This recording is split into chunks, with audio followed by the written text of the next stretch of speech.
모델링을 할 정도로 굉장히 이렇게 유능한 생물학자들이 많지가 않습니다, 우리나라. 그러니까 요즘에는 이런 시도는 근데 시작하고 있습니다. 보시면 이게 한천 보건 사업 중에서 그 공모 사업에 1등을 했던 전주의 삼천 보건 계획입니다.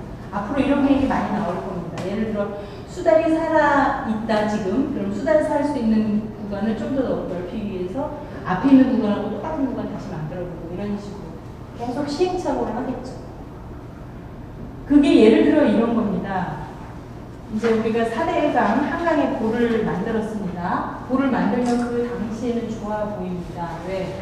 여기에 물도 많아지고 여기 물 안 넘치니까 좋을 것 같죠. 그렇지만 이 상태는 제가 아까 계속 말씀드렸지만 뭘 해야 되는 전제냐면 흘러가는 물을 막았기 때문에 계속해서 유지관리를 해야 됩니다. 이 앞에서 퇴적되는 걸 준설해야 되고 여기는 안 쌓여가지고 계속 이 새굴, 저희가 말하는 침식이 일어납니다. 그럼 그 침식을 또 메꿔줘야 됩니다. 그러다 보면 여기만 메꿔지는 게 아니고 이쪽으로 들어오는 하천들이 또 다 무너져 내리면 거기 또 막아야 됩니다. 이런 거를 계속 하면서 살아야 됩니다. 그렇게 할 건지 아니면 이 볼을 트면 어떻게 되냐면 10년만, 몇 년만 지나면 자기 모습을 찾아갑니다. 그리고 결국은 이렇게 됩니다. 근데 우리가 이런 선택하는 게 자연적으로, 논리적으로 맞다고 얘기는 할 수 있지만 실제로 현실에서 사람들이 내가 만든 구조물을 제거할 수 있을까요? 없습니다. 왜? 누군가 심할서를 써야 되기 때문에. 누군가 심할서를 쓰고 누군가 책임을 지고 사과를 해야 됩니다. 여기에 27조를 드렸는데 갑자기 그거는 이제 아니니까 이거 걷어내자 이런다고 그게 말이 통합니까? 안 통합니다. 매몰 비용 계산해봐서 2천억이면 된다고 아무리 전문가들이 얘기해도 소용없습니다. 2천억을 왜 들여? 그냥 이 상태로 있으면 되지. 이렇게 얘기합니다. 유지 비용이 5천억이 될지라도. 당분간이 얼마가 될까요? 5년이 될지 10년이 될지.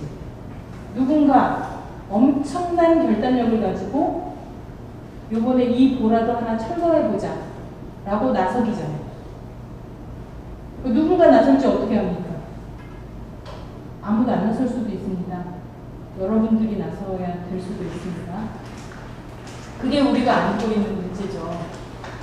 근데 외국에서는 어떤 것들을 요즘 많이 하냐면 제가 앞에 말씀드린 것처럼 이런 여러 가지 관점, 시간을 거슬러도 가고 생물 서식처가 뭐냐 이런 것도 보는데 그 사람들은 뭐에 더 초점을 맞추고 있냐면 이런 것들을 안 했기 때문에 그 사람들은 뭘 보냐면 하천 옆에 있는 땅들이 건강하고 토양이 건강했으면 좋겠다는 이런 연구들을 많이 합니다.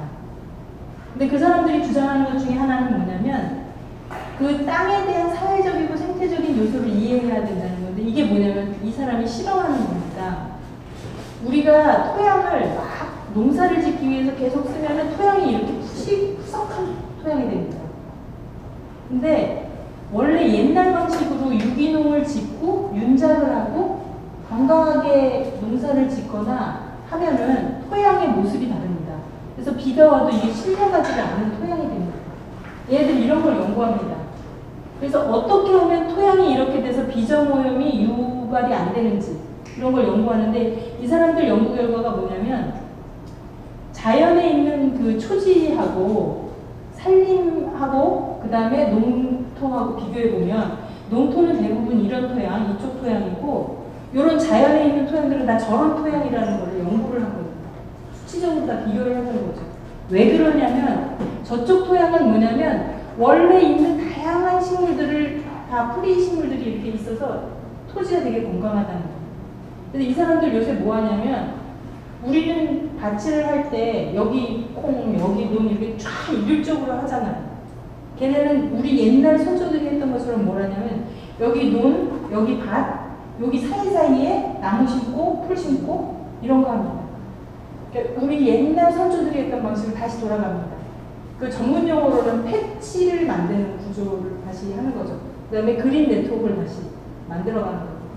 그게 이 사람들은 그걸 연구를 해가지고 보여주는 겁니다. 왜 그걸 해야 되느냐?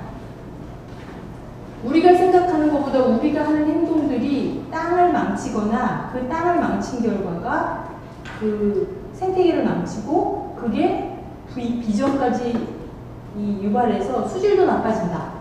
그러니까 그렇게 하지 말고 원래대로 돌아가서 건강한 토양을 만들면 이런 토양이 되면 비가 아무리 많이 와도 안 실려 내려간다. 이런 연구들을 하는 중입니다. 그게 인공화합물의 단일 경작 대신에 무경농업이라고 해서 이렇게 우리 계속 그 경운기를 써도 땅을 뒤집어 없잖아요. 잘 되라고. 이 사람들은 그걸 안 합니다, 이제. 그 다음에 이 두 가지를 비교해 봅니다.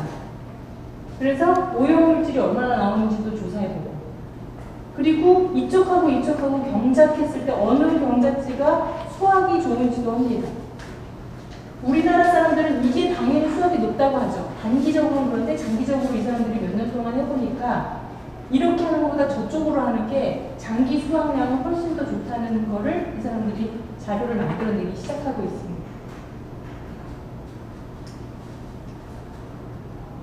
그래서 이제 우리가 해야 될 것은 제가 이제 설명드리는 거는 여러분들도 이제 운동을 하시거나 아니면 무슨 감시 활동을 하시다 보면 우리가 세상에서 알고 있는 것보다 더 많은 것들을 사실은 알아야 되고 이해를 해야 될 때가 많습니다. 저 같은 전문가조차도 마찬가지입니다.